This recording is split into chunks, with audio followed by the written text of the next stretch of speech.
అనంత విశ్వానికి తండ్రిగా భావించే పరమశివుడి యొక్క జన్మ రహస్యం ఈరోజు తెలుసుకుందాం. ఆ పరమశివుడి తల్లిదండ్రులు ఎవరు అనే ఆసక్తి అందరిలో కలుగుతుంది. మరి శివయ్యకి తల్లిదండ్రులు ఉన్నారా? అయితే ఎవరు వాళ్ళు? ఆ పరమశివుడి జననం ఎలా జరిగింది? విశ్వం అంతా శివమయం కావడానికి కారణమేంటి అనే ఆసక్తికరమైన విషయాలు తెలుసుకునే ముందు క్రింద కనబడే సబ్స్క్రైబ్ బటన్ని క్లిక్ చేస్తే మేం చేసే మరిన్ని ఇంట్రెస్టింగ్ వీడియోస్ మీ ఈమెయిల్లోకి రావడం జరుగుతుంది. పరమశివుని లింగాకృతిలో ఎందుకు పూజిస్తామో అనే విషయాలు, అంతేకాకుండా లింగాకృతిని పురుషాంగంగా భావిస్తారు. కానీ అది మన పురాణాలలో హిందూయిజంలో లేదని, లింగ రూపంలో శివయ్య మారడానికి గల కారణం అది కాదని భావిస్తారు. పరమశివుడి చేతిలోని త్రిశూలాన్ని సత్వ, తమ, రజోగుణాలకు ప్రతీకగా భావిస్తారు. సత్వగుణం సృష్టి నిర్మాణానికి, రజోగుణం సృష్టి సమన్వయానికి, తమోగుణం సృష్టి నాశనానికి ప్రతీకగా ఉంటుంది. భక్తుల కోరికలు తీర్చే బోళాశంకరుడిగా, పార్వతికి తనలో సగభాగాన్నిచ్చి అర్ధనారీశ్వరుడుగా, భార్యాభర్తల మధ్య ప్రేమకు ప్రతీకగా భావిస్తారు. శ్మశానంలో బూడిదని ఒంటికి రాసుకుని ఐహిక సుఖాలు శాశ్వతం కాదని సంకేతాన్ని ఇస్తాడు ఆ పరమశివుడు.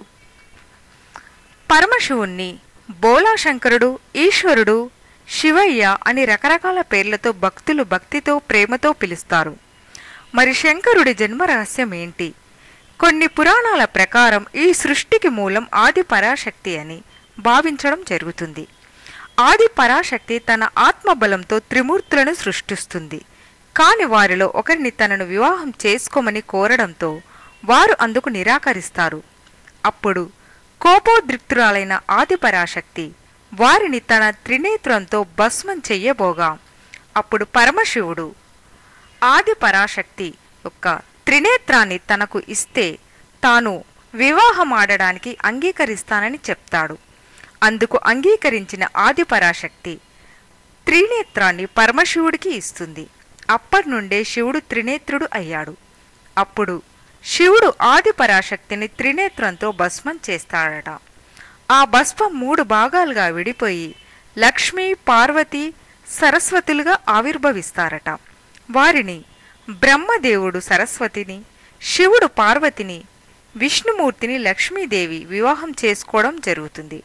మనం పరమశివుడిని లింగాకారంలో పూజించడం వెనుక ఒక ఆసక్తికరమైన ఉంది.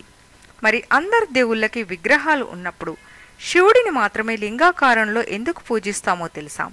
కొన్ని పురాణాల ప్రకారం త్రిమూర్తులలో ఎవరి గొప్ప అనే అహం తలెత్తి వారిలో వారు వాదనకి దిగడం జరిగింది. అప్పుడు ఆ పరమశివుడు బ్రహ్మకి, విష్ణుకి మధ్య లింగాకారంలో రావడం అనేది జరుగుతుంది.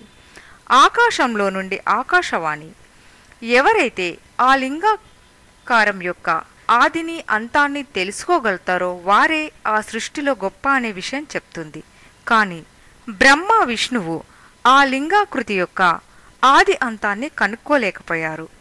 అప్పుడు వారు తమ అహాన్ని విడిచిపెట్టి శివుడే సృష్టికి మూలం అని, ఈ సృష్టి అంతా ఆది అంతం అనేది ఆ శివయ్య చేతిలోనే ఉందని భావించడం అనేది జరుగుతుంది.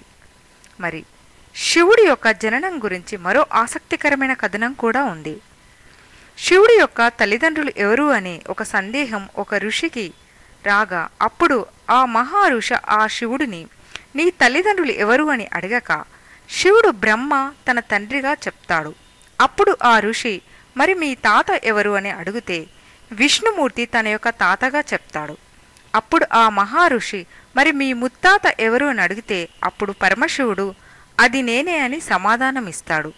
అంటే హిందూ మైథాలజీ ప్రకారం ఆది అంతం అంతా శివయ్య అని భావిస్తారు. మరిలాంటి ఎన్నో ఆసక్తికరమైన విషయాలు తెలుసుకోవాలంటే తెలుగు ఇన్ఫో మీడియా ఛానల్ని సబ్స్క్రైబ్ చేయండి. మీకు గనక ఈ వీడియో నచ్చితే తప్పకుండా లైక్ చేయండి, షేర్ చేయండి, సబ్స్క్రైబ్ చేయడం మర్చిపోవద్దు. For more interesting videos please stay tune with Telugu Info Media. If you like this video, please share and like and comment. Don't forget to subscribe. Thanks for watching once again.